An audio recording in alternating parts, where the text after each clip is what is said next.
Bom dia, bom dia, bom dia Instagram, bom dia YouTube. Sejam muito bem-vindos a mais um dia de live de leitura de livros. Estamos na 39ª semana consecutiva fazendo as nossas leituras por aqui. Fazemos ao vivo aqui no Instagram e você consegue assistir depois no meu canal do YouTube, o Motivada para Motivar. Tá bom? Então lá você pode curtir, comentar, compartilhar, envia para quem você acha que precisa da leitura desse livro, que precisa se desenvolver, que precisa se despertar, que precisa dar o start no conhecimento e no autoconhecimento. Eu acredito que o conhecimento e o autoconhecimento deve ser acessado por todas as pessoas, porque a gente sempre tem que aprender. E a gente vê isso nos grandes players do mercado, homens e mulheres que nos inspiram a buscar o desenvolvimento pessoal. Eles alcançam um certo patamar, se desenvolvem, têm melhores resultados, bons resultados, resultados extraordinários, mas eles não param o desenvolvimento. O desenvolvimento, gente, ele é eterno.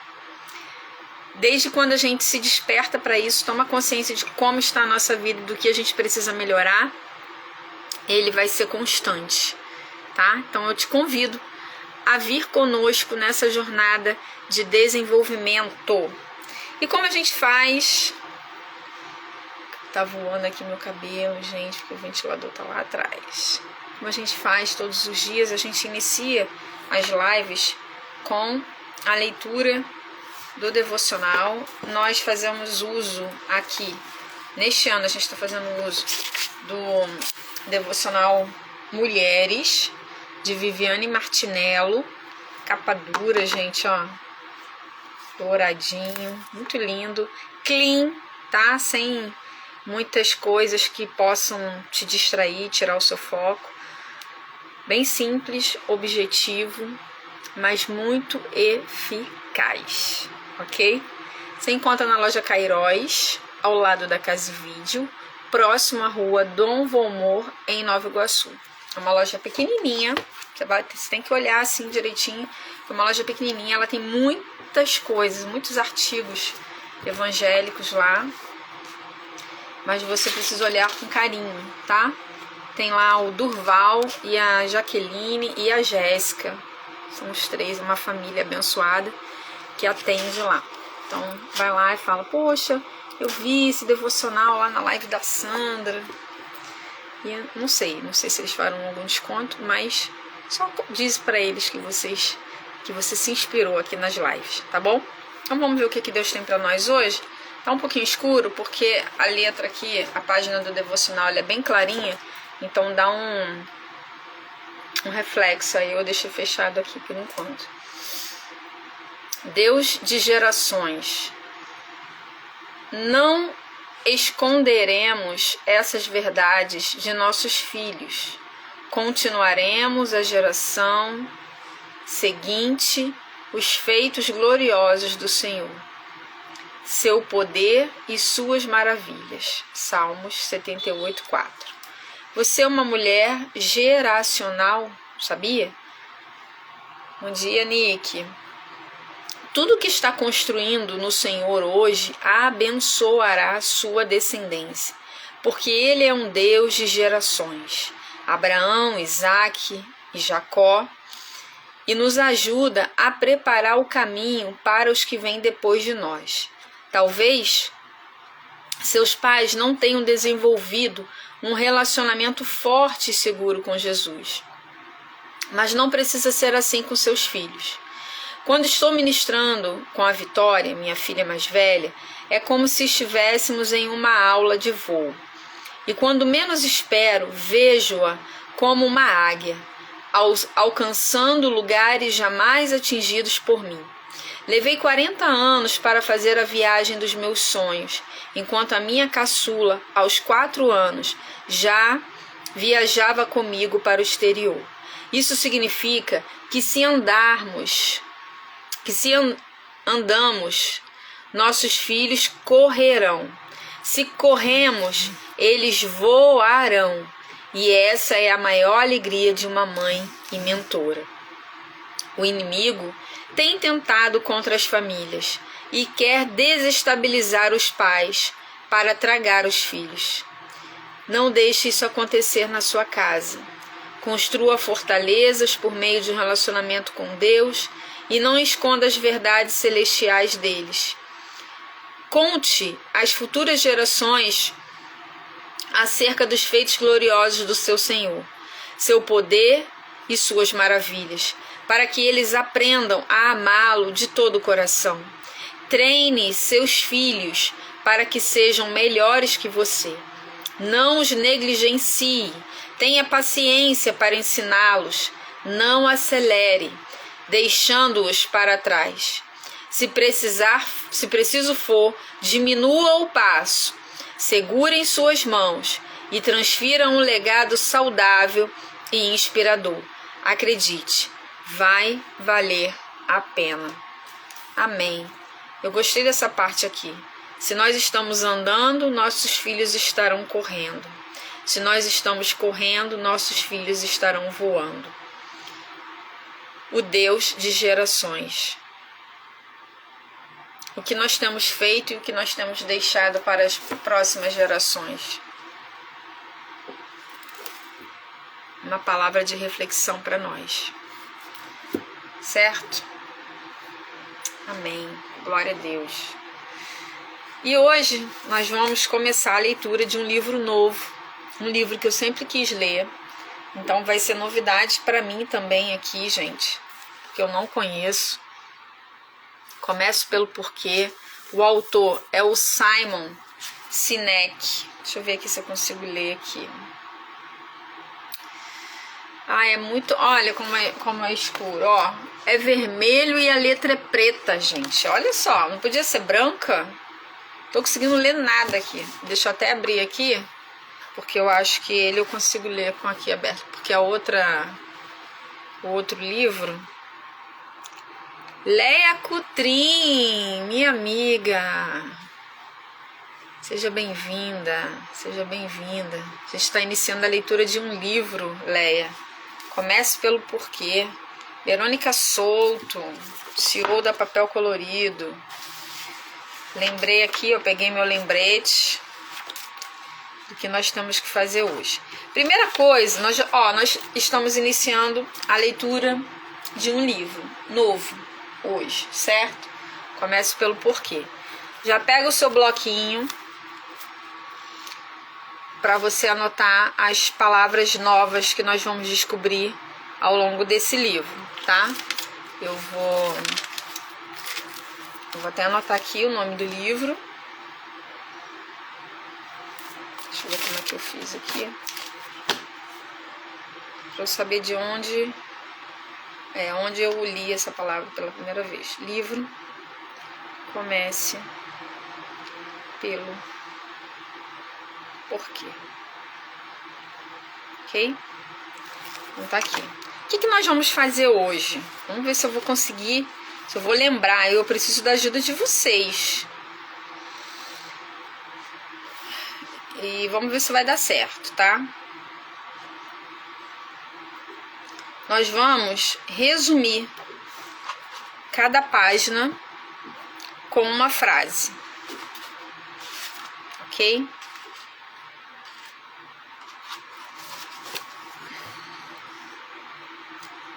Nós temos aqui no livro, né, o sumário. A gente tem a introdução.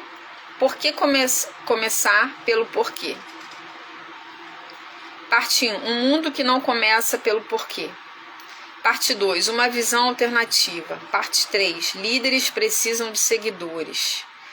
Parte 4. Como mobilizar aqueles que acreditam. Parte 5. O maior desafio é o sucesso. E parte 6. Descubra o porquê. Então o livro ele é dividido em 6 partes, que no total nós teremos 14 capítulos, ok? Nós vamos ler a introdução, que eu acho que vai ser importante. eu acho, é bem grande, tá? Talvez hoje a gente fique até aqui na introdução, mas eu acho bem importante. Deixa eu ver se eu consigo, virando aqui, gente, se eu consigo ler. Simon Sinek tornou-se mundialmente conhecido ao popularizar o conceito do porquê em sua primeira TED Talk, que foi no ano de 2009.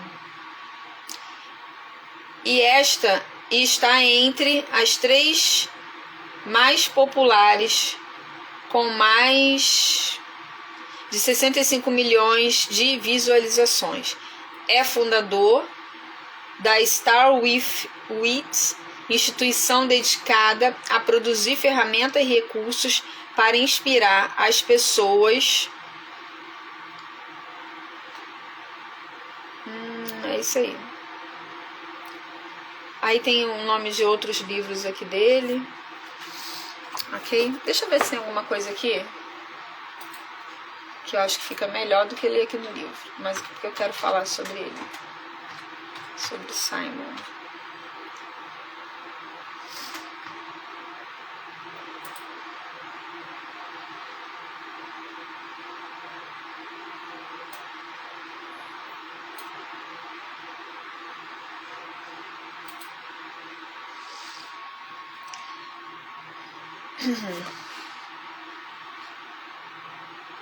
Não tem muito. Tornou-se conhecido mundialmente ao popularizar o conceito do porquê em sua primeira TED Talk, que está entre as 3 mais populares, com mais de 57 milhões de visualizações. Aqui já está atualizado. É isso aí.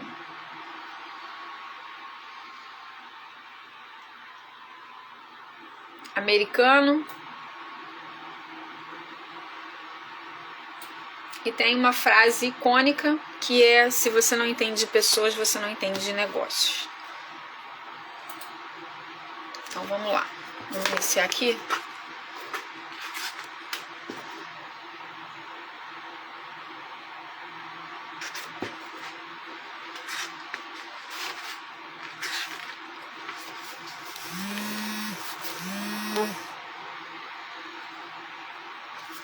Eu não enviei pra ninguém, gente. Não sei se eu enviei.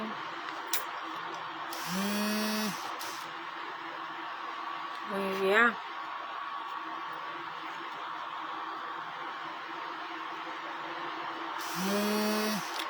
Gente, toda hora alguém me liga, ou é a Claro, ou é Santander me oferecendo cartão. Olha,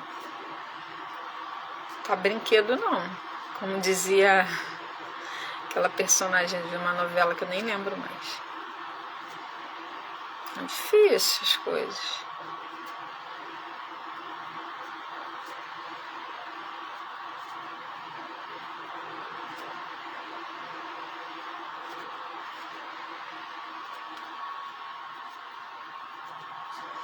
Ó, enviei aqui para algumas pessoas, vamos embora. Por que começar pelo porquê? Este livro é sobre um padrão que surge naturalmente, uma forma de pensar, agir e se comunicar, que dá a algumas pessoas a capacidade de inspirar aqueles que as cercam.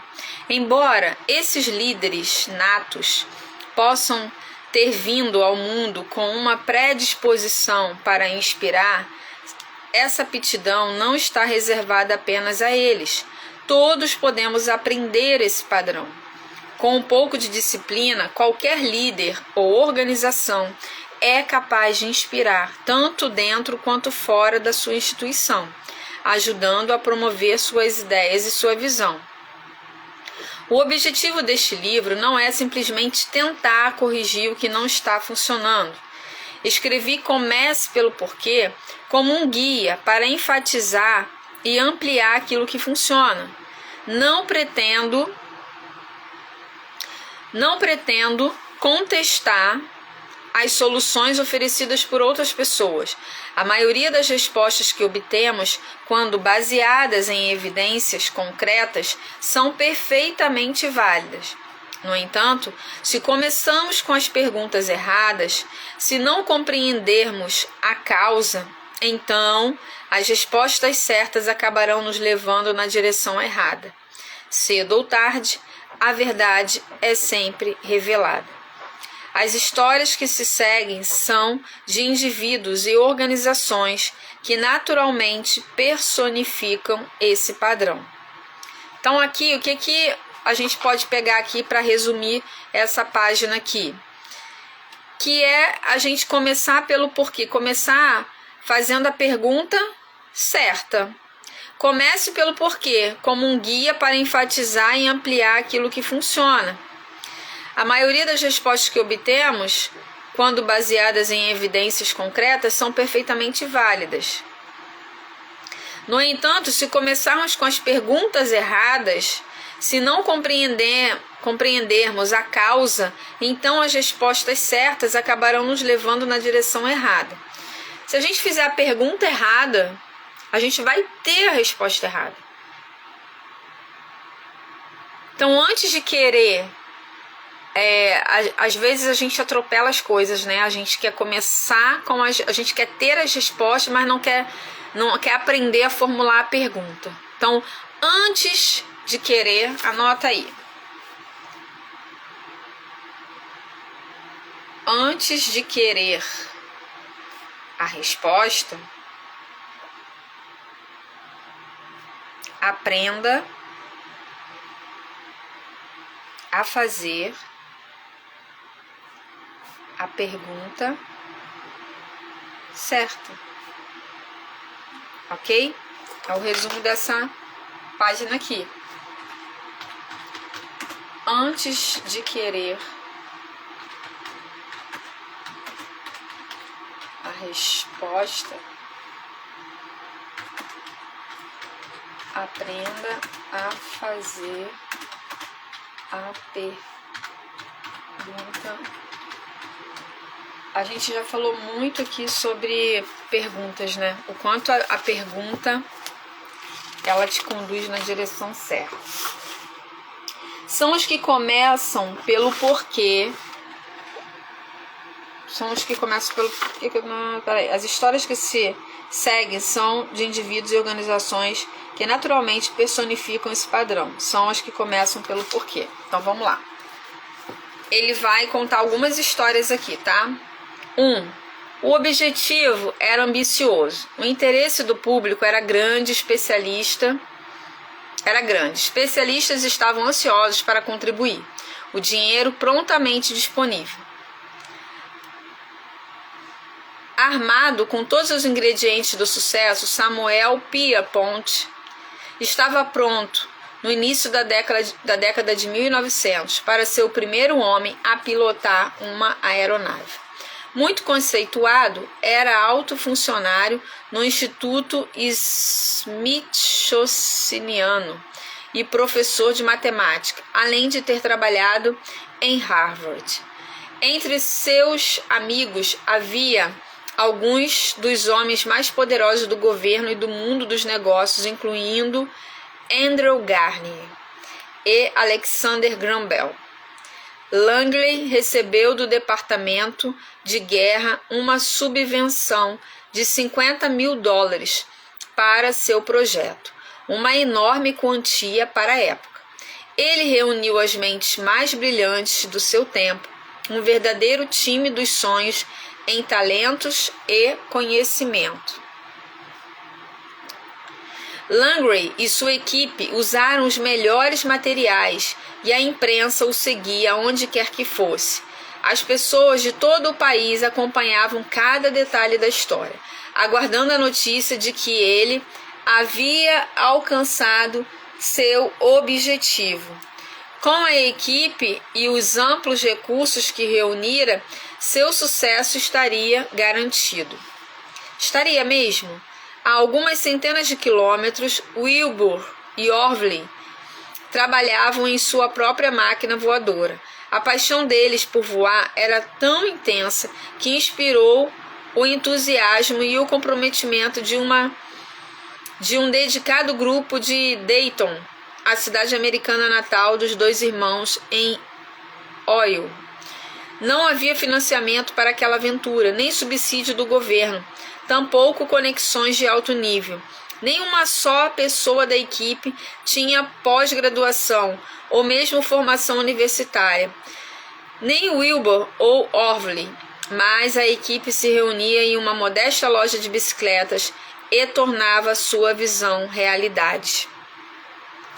Em 17 de dezembro de 1903, um pequeno grupo testemunhou o que hoje é considerado por muitos o primeiro voo da história. Como os irmãos Wirgetz,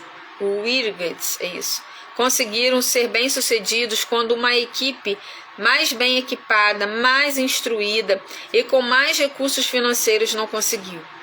Não foi sorte. Tanto os irmãos Wrigley quanto Langley estavam muito motivados, tinham uma forte ética de trabalho, mentes científicas aguçadas, perseguiam exatamente o mesmo objetivo, mas apenas os irmãos Wrigley foram capazes de inspirar as pessoas que estavam à sua volta e de fato lideraram sua equipe no desenvolvimento de uma tecnologia que mudaria o mundo. Apenas os irmãos Wrigley começaram pelo porquê. 2. Segunda história. Em 1965, estudantes no campus da Universidade da Califórnia, em Berkeley, foram os primeiros a queimar publicamente seus certificados de alistamento militar para protestar contra o envolvimento dos Estados Unidos na Guerra do Vietnã. A região do norte da Califórnia era um viveiro de sentimentos antigovernistas e anti-establishment. Cenas de confrontos e tumultos em Berkeley e Oakland foram transmitidas por todo o mundo, alimentando movimentos solidários nos Estados Unidos e na Europa. Mas foi em 1976, cerca de 3 anos após o término do envolvimento militar americano no conflito do Vietnã, que eclodiu uma revolução diferente. Eles pretendiam criar um impacto, uma enorme ruptura a ponto de desafiar o modo como as pessoas percebiam o funcionamento do mundo. Mas esses jovens revolucionários não atiravam pedras, nem pegavam em armas contra um regime autoritário. Em vez disso, decidiram vencer o sistema, jogando com as cartas deles. Para Steve Wozniak e Steve Jobs, os cofundadores da Apple, o campo de batalha era o dos negócios, e a arma escolhida foi o computador pessoal. A revolução do computador pessoal estava ganhando forma quando Wozniak construiu a Apple. Logo que começou a atrair a tecnologia foi vista como uma ferramenta para trabalho. Os computadores eram complexos demais e o preço estava fora do alcance do consumidor médio. Mas um homem que não era motivado por dinheiro vislumbrou um propósito mais nobre para a tecnologia. Ele considerava o computador pessoal um caminho para o homem comum assumir o papel de uma corporação. Se conseguisse um modo de levá-lo até as mãos de um indivíduo, pensava, o computador daria a praticamente qualquer um a capacidade de realizar muitas das funções de uma companhia, com recursos muito maiores e melhores. O computador pessoal poderia nivelar o campo de jogo e mudar o modo como o mundo funcionava. Woz projetou a Apple I e aprimorou a tecnologia com a Apple II para que fosse acessível e fácil de usar. Por mais visionária ou brilhante que seja uma ideia ou um produto, se ninguém comprar ele, não terá muito valor. O melhor amigo de Wozniak, na época, Steve Jobs, com 21 anos, sabia exatamente o que fazer. Apesar de ter experiência na venda de componentes eletrônicos, Jobs provaria ser muito mais do que um bom vendedor. Ele queria fazer algo significativo para o mundo. E iria fazer isso construindo uma empresa. A Apple foi a ferramenta que Jobs usou para dar início a uma revolução. Em seu primeiro ano no negócio, com apenas um produto, a Apple obteve uma receita de $1 milhão. No segundo, alcançou 10 milhões em vendas. No quarto ano, arrecadou 100 milhões com a venda de computadores. E em apenas 6 anos, a Apple Computer tornou-se uma companhia avaliada em mais de $1 bilhão e com mais de 3 mil funcionários. Jobs e Woz não foram os únicos a participar da revolução do computador pessoal. Nem sequer foram os únicos sujeitos espertos no negócio. Na verdade, nem sabiam muito sobre o assunto. O que tornou a Apple especial não foi seu crescimento meteórico, não foi a capacidade de seus cofundadores de pensar de maneira diferente sobre computadores pessoais. O que fez a Apple ser especial foi eles terem sido capazes de repetir o padrão. Ao contrário de qualquer um de seus concorrentes, a Apple foi bem sucedida em colocar em questão ideias convencionais sobre a indústria de computadores, a indústria de componentes eletrônicos, a indústria da música, a indústria de celulares e a indústria de entretenimento. E o motivo é simples: a Apple inspira, a Apple começa pelo porquê. Terceiro exemplo. Ele não era perfeito, tinha suas singularidades, não era o único a sofrer em uma época pré-direitos civis, e havia muitos outros oradores carismáticos. Entretanto, Martin Luther King Jr. tinha um dom. Ele sabia como inspirar pessoas. O Dr. King sabia que se era para o movimento pelos direitos civis ser bem-sucedido, se era para ver uma mudança real e duradoura, isso exigiria mais gente do que ele e seus aliados mais próximos. Exigiria mais do que palavras motivadoras e discursos eloquentes. Exigiria pessoas, dezenas de milhares de cidadãos comuns, unidos por uma única visão: mudar o país. Às 11 horas da manhã de 28 de agosto de 1963, eles mandariam a mensagem a Washington de que estava na hora de os Estados Unidos seguirem um novo caminho. Os organizadores do movimento pelos direitos civis não enviaram milhares de convites, nem havia um site na internet para confirmar a data, mas as pessoas apareceram e continuaram a chegar. Então, 250 mil pessoas se dirigiam à capital do país, a tempo de ouvir as palavras que foram imortalizadas pela história, proferidas pelo homem que lideraria um movimento que mudou os Estados Unidos para sempre. I have a dream. Eu tenho um sonho. A capacidade de atrair tanta gente do país inteiro, de todas as etnias, para se reunir no dia certo e na hora certa, tem algo de especial. Ainda que outros também soubessem o que precisava ser mudado, a fim de garantir direitos civis para todos, foi Martin Luther King quem conseguiu inspirar uma nação a mudar, não só para o bem de uma minoria, mas para o bem de todos. Martin Luther King começou pelo porquê. O porquê aqui, acho que já deu para vocês perceberem, e eu também percebi, ele não tem a ver com a pergunta. A gente deixa aquele insight ali, mas o porquê aqui é o motivo. Qual é o meu porquê? Qual é o meu motivo? Tá? Então, resumindo aqui, essas 3 páginas,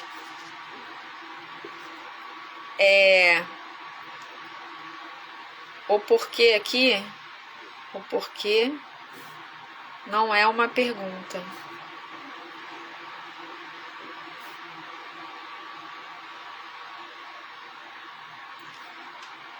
É o meu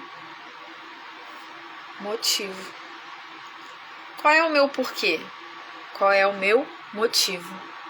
O que me move? O que me faz fazer o que eu faço?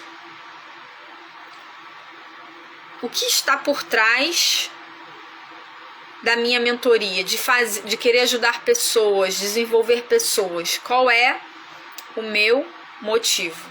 Ok? Existem líderes e existem aqueles que lideram.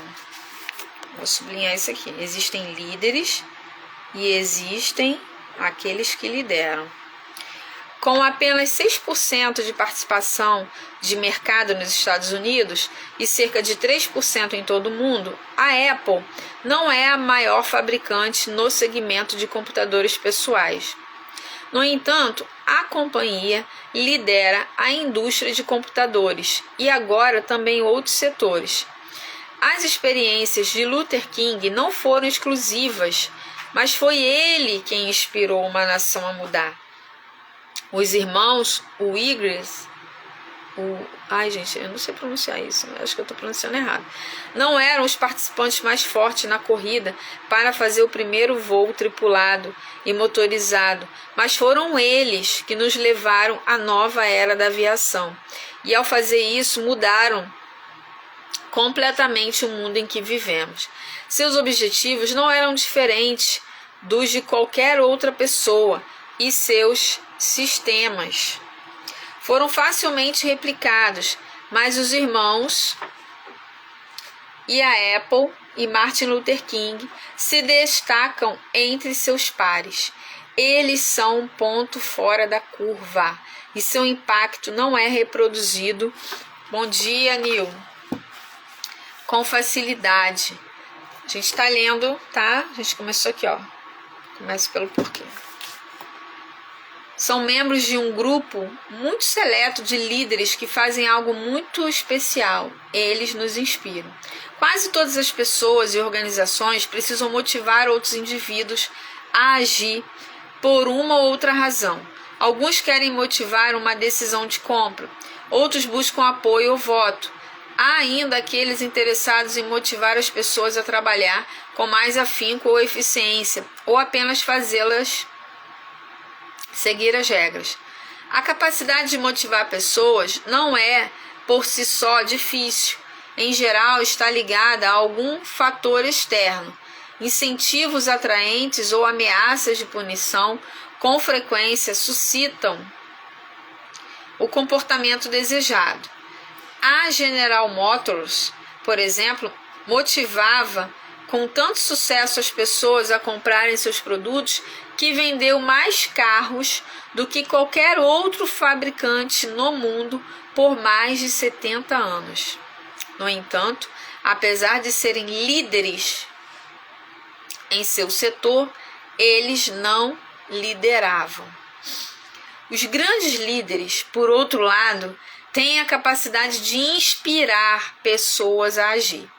Eles oferecem um sentimento de propósito e de pertencimento que tem pouco a ver com qualquer incentivo externo ou benefício que se possa obter. Quem lidera de verdade consegue criar uma legião de seguidores que não agem porque foram levados a isso, mas porque foram inspirados. Bom dia, Rosa. Para quem entrou, a gente está lendo esse livro, tá? Começa pelo porquê. Estamos no primeiro dia dele. Quem desejar, gente, pode adquirir esse livro com desconto na Papel Colorido RJ para fazer, para acompanhar a gente nas lives. Fica mais fácil. Por que fica mais fácil quando a gente tem um livro físico? Gente, olha, a gente anota, depois tem como você vir aqui revisar, você já destacou o que você achou importante. Então, assim, eu Eu já li muita coisa em PDF, tá? Por não poder comprar tudo, né? Todos os livros. Eu tinha também que dar conta do meu TCC. Mas quando você tem um livro físico, é outra coisa. É outra coisa. Seu rendimento é muito maior. Embora os termos numéricos sejam relativamente poucos, as organizações e os líderes que têm aptidão natural para inspirar aparecem em vários formatos e tamanhos. Podem ser encontrados tanto no setor público quanto no privado. Estão em todos os tipos de atividades, vendendo para clientes finais ou para outras empresas. Onde quer que estejam, todos têm um nível desproporcional de influência em seu ramo de atividade. Possuem os consumidores e os funcionários mais leais e costumam ser mais lucrativos que os concorrentes. São mais inovadores e, o que é mais importante, capazes de sustentar tudo isso a longo prazo. Também. Muitos deles transformam seus setores, alguns mudam o mundo. Os irmãos Riegert e a Apple e o Dr. King são apenas 3 exemplos. A Harley Davidson, a Disney, a Southwest Airlines são outros 3. John Kennedy e Ronald Reagan também foram capazes de inspirar. Não importa a origem, todos têm algo em comum. Todos os líderes e empresas inspiradores, seja qual for o tamanho ou setor, pensam, agem e se comunicam exatamente da mesma forma.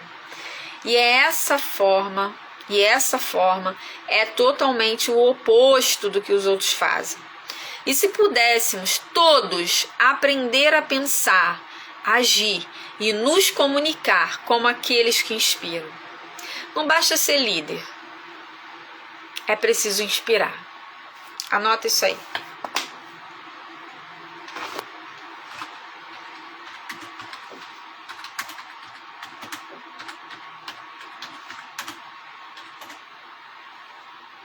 Não basta ser líder,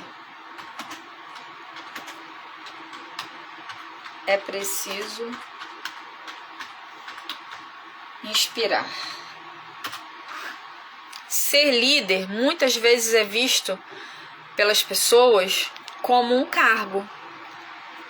Quando você olha para uma pessoa e fulana é a líder da empresa tal, da loja tal. Tá. Mas será que ela realmente é uma líder nata? É uma líder que inspira? Ou ela só assumiu o cargo de liderança? Existem pessoas que jamais vão assumir um cargo de liderança, mas a pessoa é líder. É líder por natureza. Ela nasceu para liderar. Ela tem o comportamento, ela tem os dons e habilidades para liderança.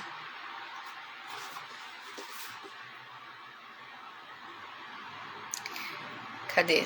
Eu imagino um mundo no qual a capacidade de inspirar seja praticada não só por alguns poucos, mas pela maioria.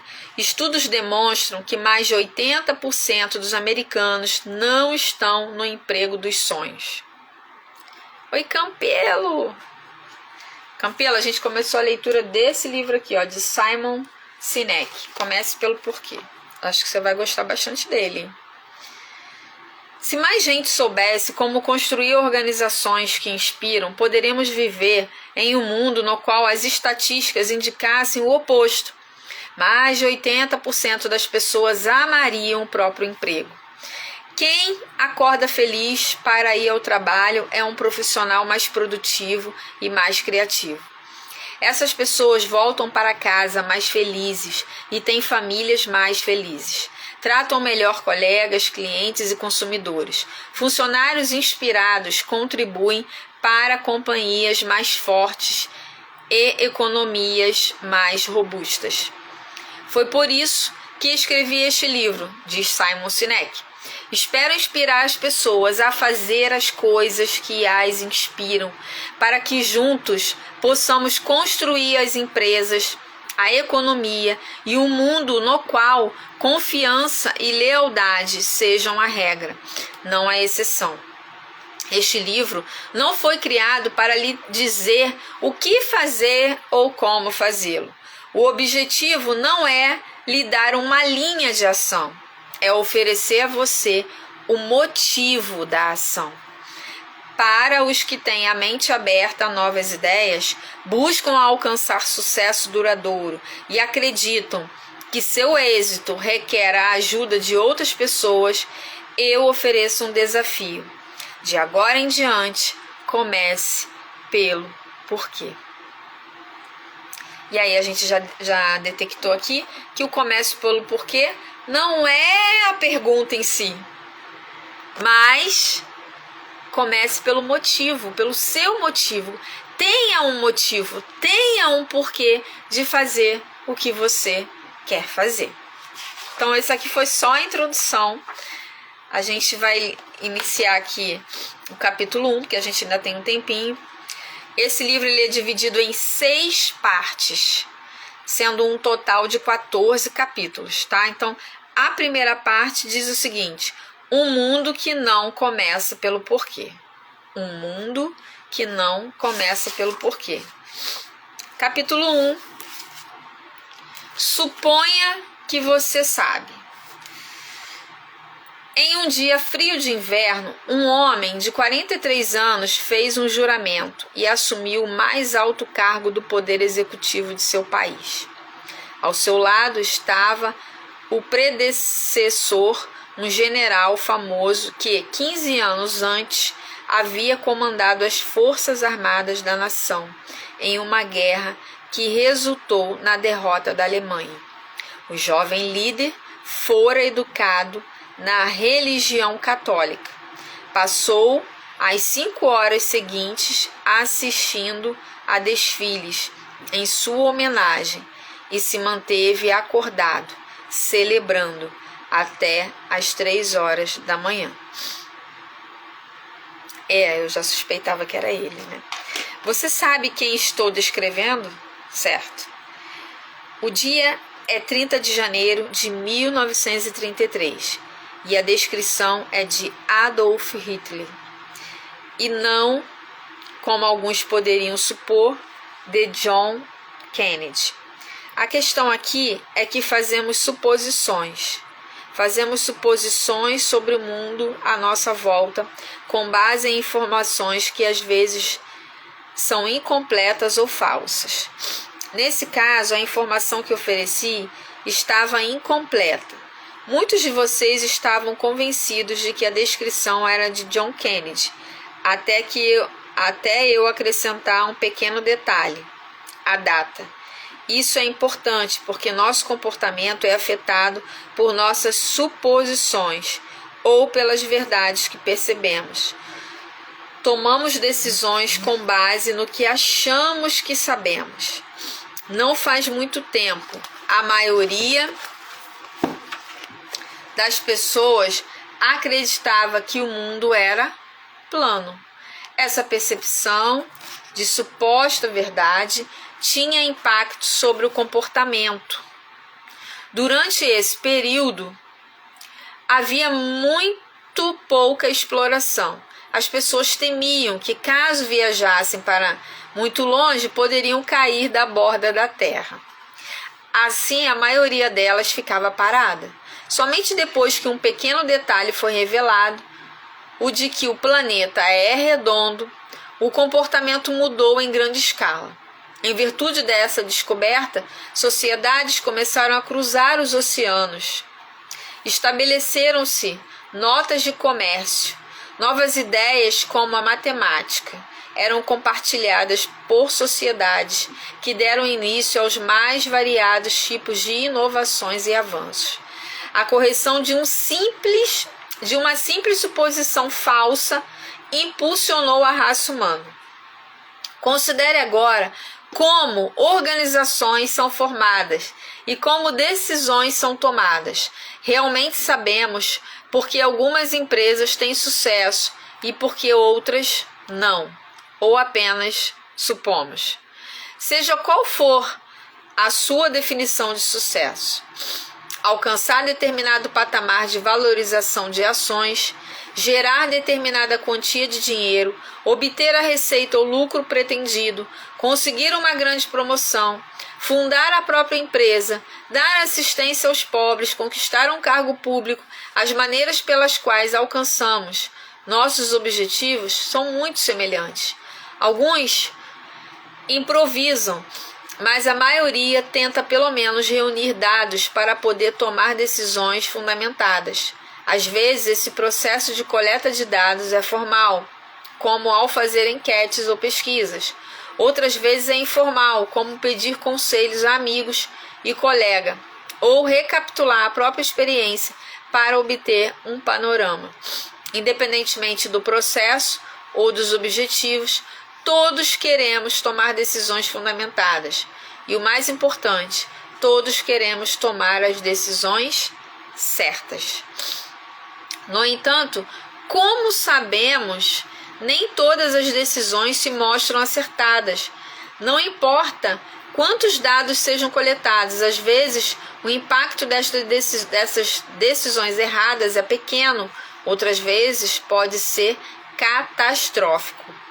Qualquer que seja o resultado, decidimos com base em uma percepção do mundo, que talvez não seja totalmente exata. Assim como no caso em que muitos acreditavam que eu estava descrevendo John Kennedy no início desta sessão. Você tinha certeza, poderia-se apostar dinheiro, um comportamento baseado em suposição. Teve certeza, aliás, até eu fornecer o pequeno detalhe da data. Falsas suposições não resultam apenas em decisões ruins. Às vezes, quando as coisas dão certo, achamos que sabemos por quê. Mas será que realmente sabemos? Só porque o resultado não foi o esperado, não significa que você poderá reproduzi-lo várias vezes. Tenho um amigo que investe parte do dinheiro em ações. Sempre que obtém ganhos, ele atribui a sua capacidade intelectual e habilidade na escolha das ações certas. Mas quando perde dinheiro, sempre culpa o mercado. Coisa do ser humano, né, gente? Quando dá certo, a comida tá boa, fui eu que fiz. A comida deu ruim, tá ruim. O que acontece? Eu tenho que culpar alguma coisa. Foi o tempero, acabou aquele tempero. Então a gente está sempre culpando o outro quando os resultados não são bons. E isso é uma característica de quem não é autorresponsável.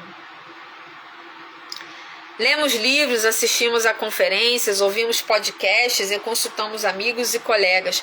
Tudo isso com o propósito de descobrir mais, para que possamos decidir o que fazer ou como agir.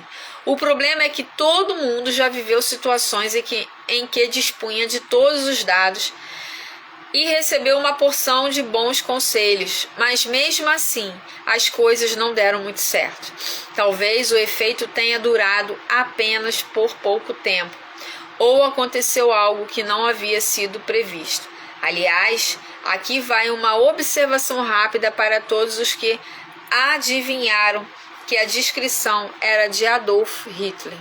No começo desta sessão, os detalhes que forneci são os mesmos tanto para Hitler quanto para Kennedy.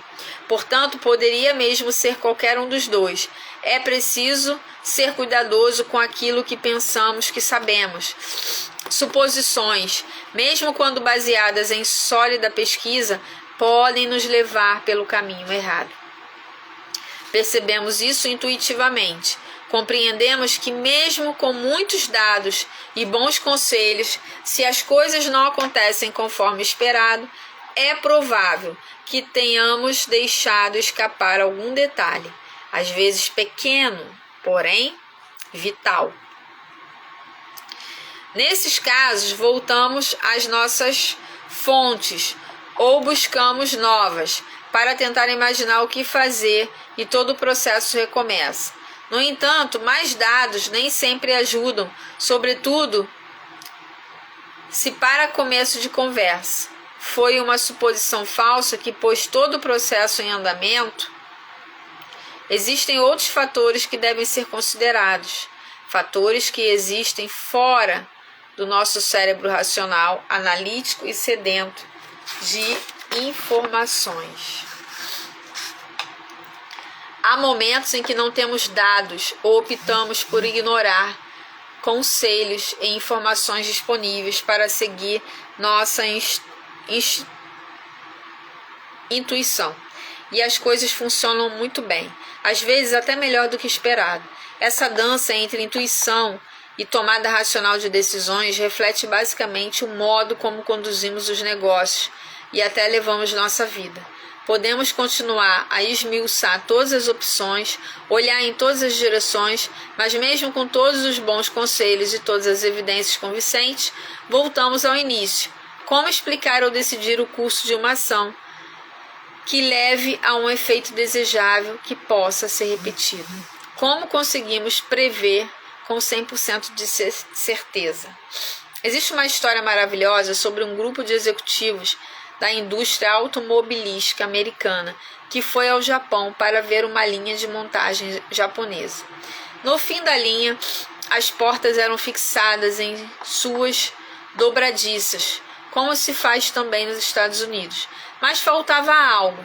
Nos Estados Unidos, um operário dessa linha pegava um martelo de borracha e batia nas beiradas da porta para garantir que encaixava perfeitamente. No Japão, essa tarefa não existia. Confusos, os executivos americanos perguntaram em que momento eles garantiam que a porta encaixava perfeitamente. O guia japonês olhou para eles e sorriu encabulado.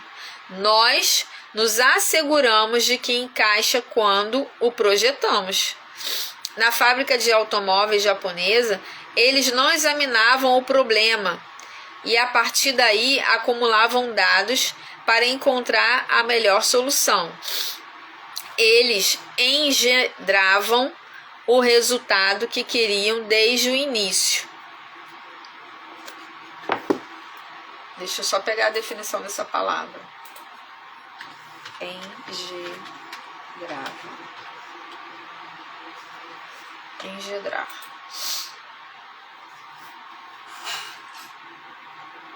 Formar, engenhar, imaginar, inventar, tá? Engendrar, formar, engenhar, imaginar,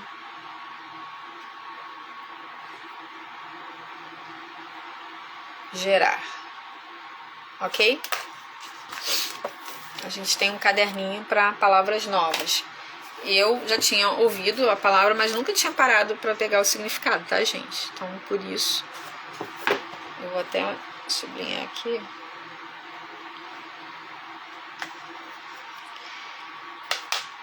Deixa eu ler aqui de novo agora, sabendo. Na fábrica de automóveis japonesa, eles não examinavam o problema e, a partir daí, acumulavam dados para encontrar a melhor solução. Eles engendravam o resultado que queriam.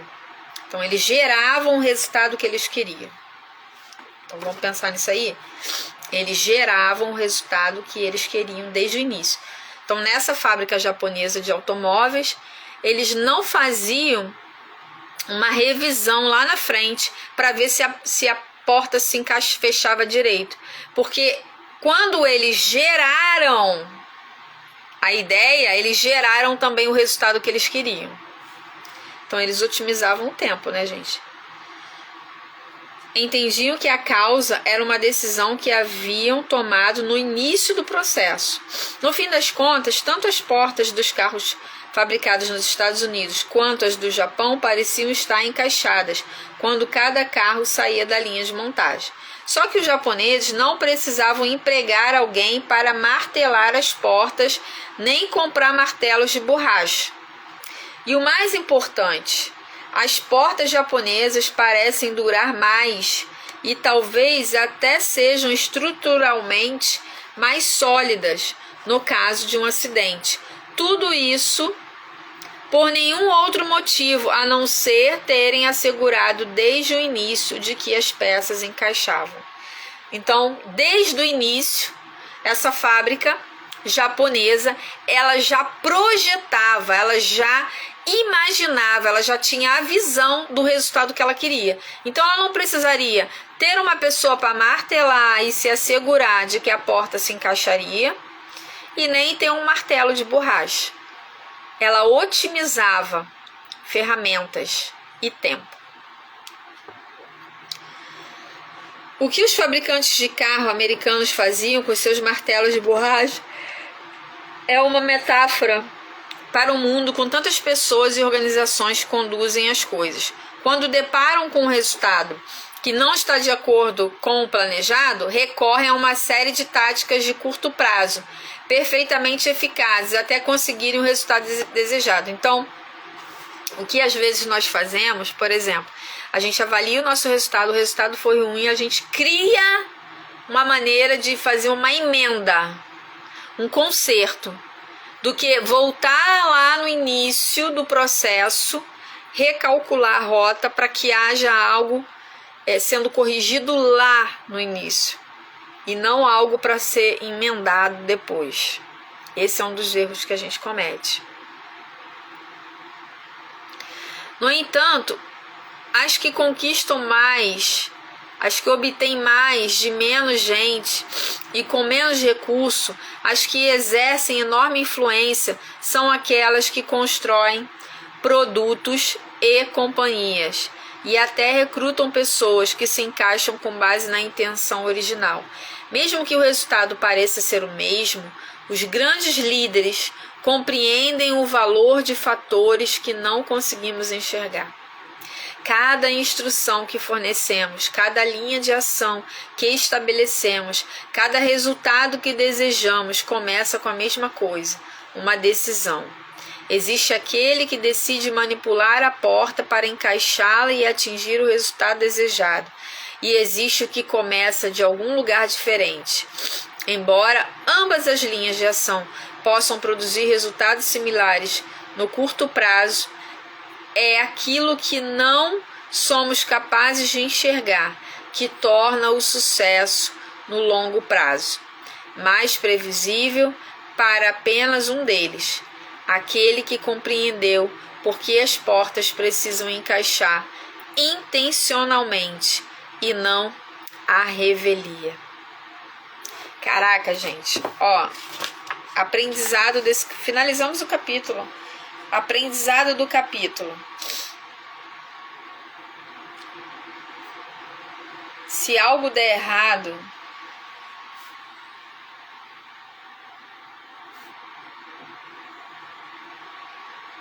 volte ao início e recalcule a rota.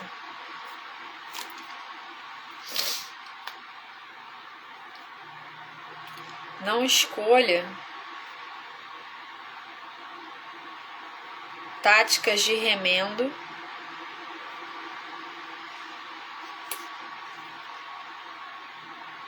de curto prazo.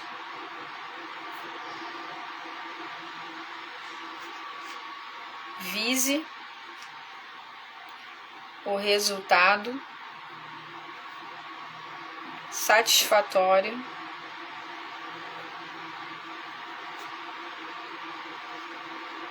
a longo prazo.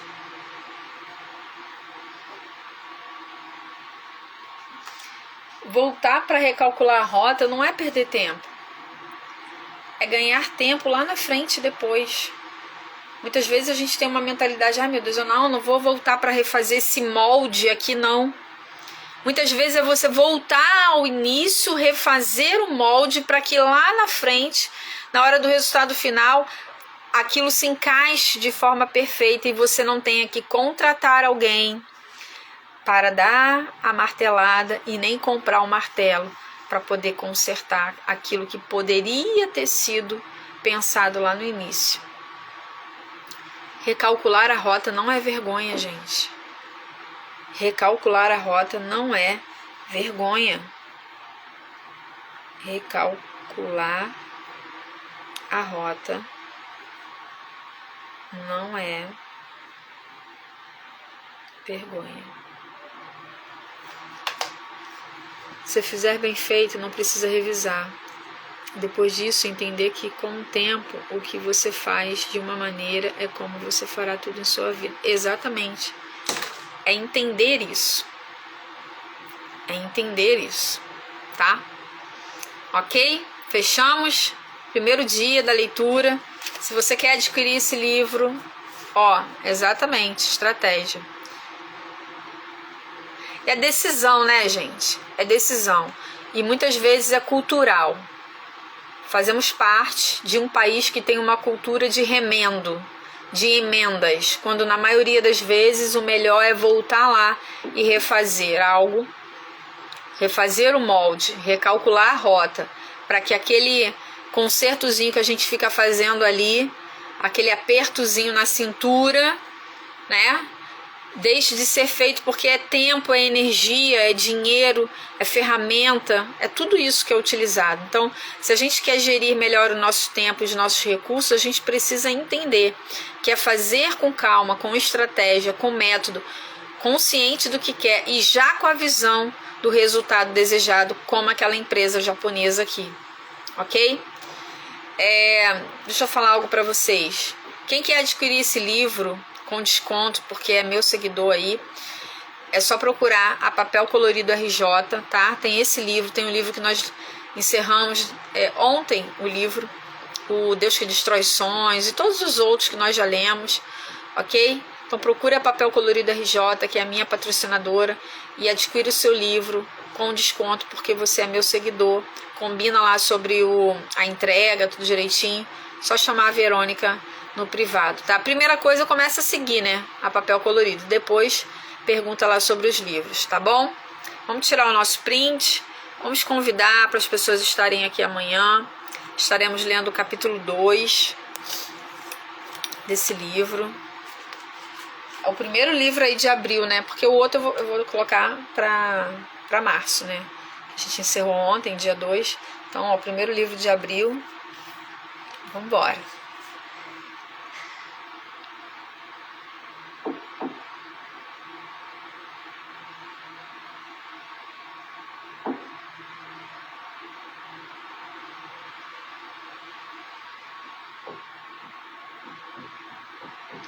Comece pelo porquê. Comece pelo motivo. É o motivo que te move. Ok? Muitas anotações já, ó.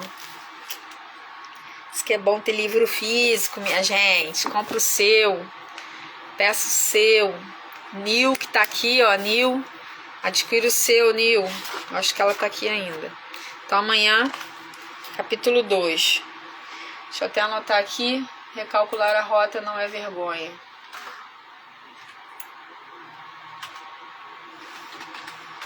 Recalcular a rota não é vergonha. É estratégia.